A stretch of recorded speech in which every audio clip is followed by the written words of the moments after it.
we are studying about lesson 8 artificial intelligence. Half of the portions we have covered. Then whatever portions left today we'll cover in this video. Okay, so we have covered what is artificial intelligence and the comparison of human intelligence and machines. So today we'll learn about how human intelligence is the combination of the following traits. Okay, so what are the combination of human intelligence? Perception. What is this? Human perceive their surroundings with their sensory organs. You know that all 5 sense organs are there. With that we sense everything, whatever happening in our surrounding. Then the object that make the surrounding are identified or recognized depending on the retained knowledge about the world. Suppose whatever knowledge with us, what we know about this world and what is happening means around us, we can sense, we can understand. A machine can have artificial sensory organs like cameras, scanners, photosensors for light, thermosensors for temperature, etc. That means how machine is recognizing the environment. You know that suppose camera is there, scanners are there, photosensors are there, thermosensors are there. They can also sense something, but not like a human being. Okay, so how they sense it? With the help of the program, how they have been designed, on that they can sense. Okay, think of a robot or machine designed to move in a closed area like office or factory. More complex environments are railway platforms and airports, and most complex of them is a busy road. That means robots are there now. They are behaving like human beings. So they are designed in, they can move in a room, in a complex or in a railway station. More complex environments it will go, more intelligent robots are there. They can work in railway stations, like railway platforms, or in a airports also. Okay, so they are help, they can work in that. Only how they were designed, how they have been programmed, accordingly they can work, not like human beings. Okay, one is perception. So next one is your problem solving. In a simple situation, a machine can be programmed into finding and applying the possible steps of solution to achieve a set goal. Such machines are useful in a specific task-oriented environments like bottling, loading and unloading, counting, assembling, etc. See, many factories machines are used for these works. Okay, for bottling means your means what is any type of liquid when we are bottling. Okay, then loading and unloading of things, counting, assembling of things. Suppose it may be in computer also, assembling all the things to make a motherboard, to make a TV. So machines are there, they can assemble the things. Okay, so in a generalized situation, a machine needs to be trained into selecting the best suited approach to achieve the goal and then retain it for future use. Okay, machines should be able to analyze and update the algorithm in such a way as to recognize similar situations and able to understand that such previously learned solution is needed to be applied. This is what AI is trying to achieve. Okay, so how machine works? Algorithm means steps to do a particular task, that is algorithm. Before programming we make algorithm, how the program can be done. So actually the machine is based on programs. They means uh, um, execute to do the things. Okay, one is but they don't means what is like human brain machines cannot solve the problems. So reasoning has broadly two types, deductive and inductive. In deductive reasoning, the facts are analyzed and guarantee a conclusion. For example, Raj is a non-vegetarian, so he will also eat a vegetable if non-vegetarian dish is not available. That is okay. In inductive reasoning, facts means in deductive what happened? If somebody will not eat non-veg, then he will eat veg. Okay. In inductive reasoning, facts only support the conclusion without any guarantee. For example, Ram falls sick most often when he eats sick, means if you will eat non-veg, then you will feel ill.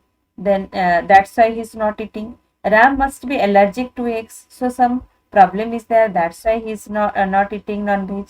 So hardest challenge in artificial intelligence is to develop machines that are able to apply inductive reasoning, which needs a critical and intelligent analysis of the available facts in different scenarios or context on the basis of previous experience. Okay, that means if somebody is telling to us that I am a vegetarian, so we are simply asking them, why are you means not eating this non-veg?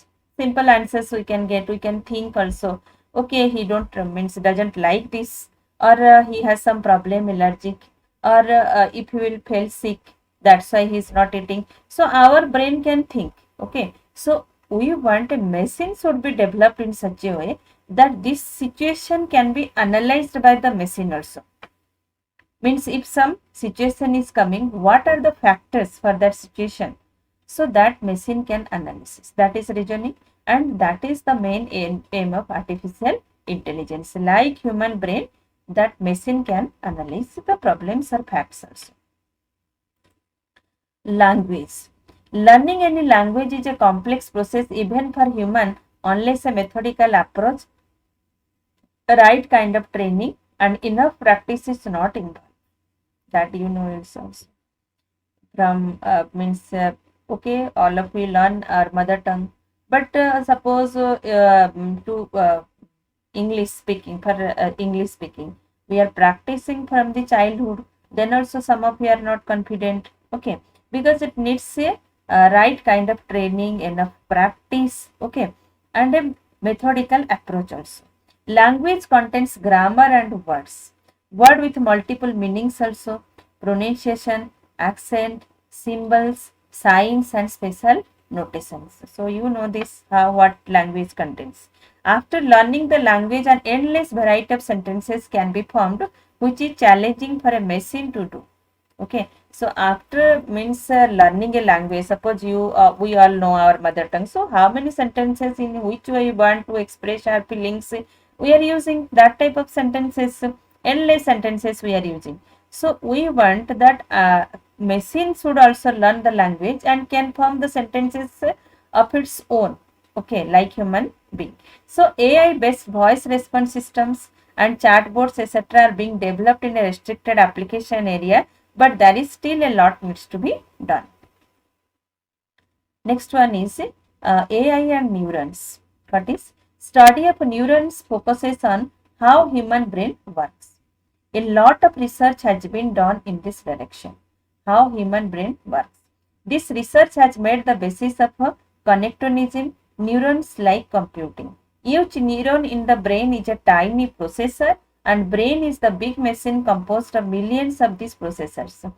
You must have heard this processor word in computer. Okay, that processors are there, microprocessor are there in which is storing the data and processing the data. But our brain is also consist of processors. Okay, which are that processor?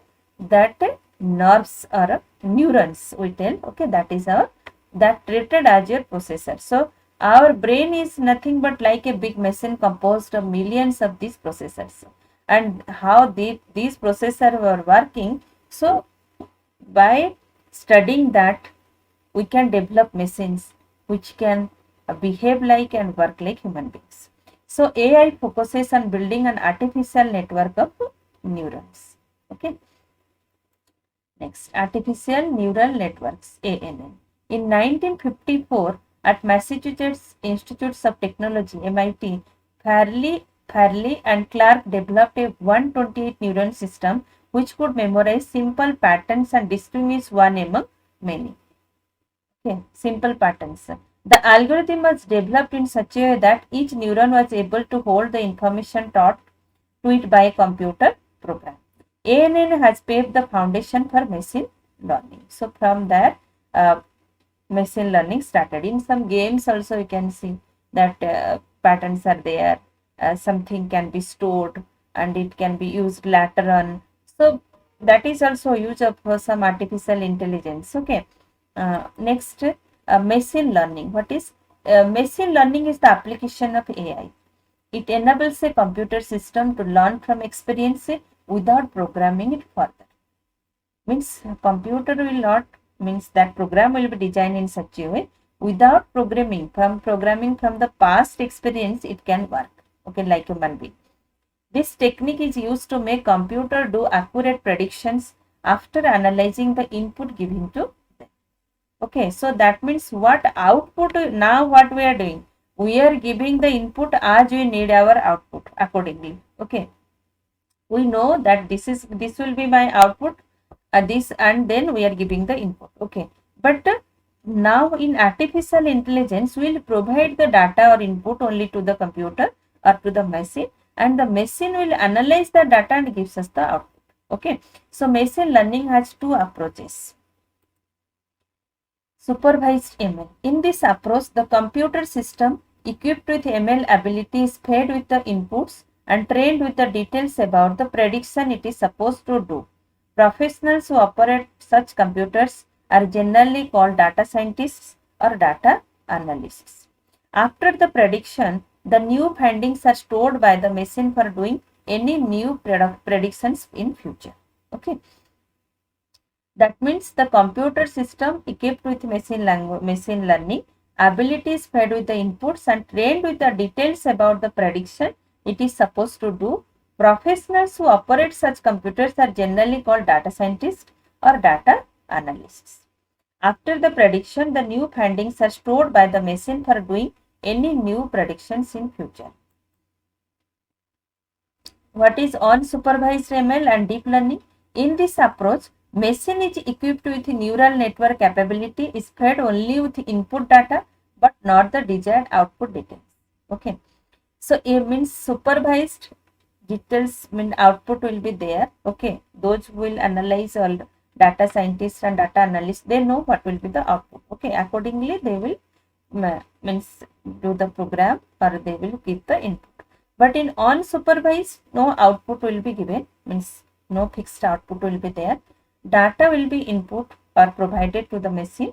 It uses input data to analyze enormous amount of data in its knowledge base to generate any output it can. So computer will give its own output by after analyzing the data. Okay, so that means here intelligence will be used. Suppose if a question is asking to students, different answers are coming, different students are applying their intelligence in a different way, like that. Okay, only input will be given, computer will analyze or machine will analyze the data and gives the output. Such machines are considered more intelligent and their process of data analysis is called deep learning. After prediction, the output is stored by the machine to use it for deep learning to do any future predictions. Applications of machine learning. Predictions about weather conditions, disease outbreaks, success of crops, results of exams, sales, accidents, customer preferences, customer response to the products are some applications of ML. Okay, that means where we can get the future news. We can predict what will happen. Okay, what will be weather condition, whether it will be rain or not, whether it will be cyclone or not, in which area it will affect, road accidents, how many accidents will happen, how many people will die, and how many will be save their life. Okay, results of exam, how it will be, means how the students will perform. So this all means forecasting of things can machine do. Some examples of prediction by ME equipped computers are: how many students are likely to get distinction in science in next board exam? What will be the food preferences of the customers from a particular region while eating out of home? Okay, means suppose they will predict that how many, what will be the food preferences, means in this area what the people likes to eat. How many passengers are likely to book flights to a particular vacation destination? Okay, so this all can be predicted by the machine. How many road accidents are likely on a particular highway, and how many would possible die in them? Is there a possibility of storm and when in a particular region? Other applications are face recognition, gene fingerprinting, fingerprint analysis, voice recognition, expert systems to consult in various fields like medicine, education, design, constructions, customer service, travel, sales, defense, finance, and banking. Means almost all field we want to use artificial intelligence to analyze data and to mm, get the output like a means human being. Okay, so in almost every field we want, and in some fields we are successful also in voice recognition, in fingerprint recognition, pattern recognition. We are already successful. Okay, so still we means but robots also we have made, but still no, they are not like human being. Okay, so we want to means study the brain of a human, the neurons, how they are working, and accordingly we'll design a machine. So LISP, list processing, Java, C++, Prolog, and Python are the programming languages which can be used in AI application development. Okay, while LISP list processing is the premier and oldest of all these languages, Prolog is best suited for expert system development and management. Popular AI languages like Python, and one is your R. So these are very popular. Python nowadays very popular due to this artificial intelligence. Okay, R also. So R is the most preferred of all programming language for artificial intelligence. It is used for effective manipulation and analysis of statistics data. It allows mathematical symbols and formula to design plots out of available immense data. It has a library of pre-designed programs arranged in packages for developing ML algorithms easily and quickly. Then Python. Python is very popular due to its simplicity in usage and being equally powerful as R. Python also in your syllabus is there, you will read. Python has all the features which a modern object-oriented programming language should have. Okay, it has a huge library of so which can be used to make different types of program. So due to this, means Python is very popular nowadays because it is used for this artificial intelligence programming. It also provides procedure oriented approach for those who do not wish to use object orientation. Object orientation and procedure oriented. Two types of programming are there. In procedure, what to do and how to do, you have to define. Means what will be your output and what will be your input, and how that input will be provided to the computer, by how it will be processed by the computer, how the output will be decided. If you have to give everything, that is procedure oriented. In object oriented, how to do not. Okay, only what do you want, all the things will be there stored. Okay, you can use that. That is the difference. So it depends upon the person how they want to do the program. It has a variety of data types and data structures for complex data analysis and developing ML algorithms. So data types you already have read in MS Access, types of data. Okay, so you have learned only few types, many types, data types are there, data structures are there. Okay, so PyBrain is the feature of Python used for this machine language. Okay, with this chapter over. Okay, hope all of you understand, and you go see the video, go through the chapters. If any doubt, you can ask also. Offline classes also started. You can now, no problem will be there. You can ask the questions in the class also. Okay, thank you all. Have a nice day.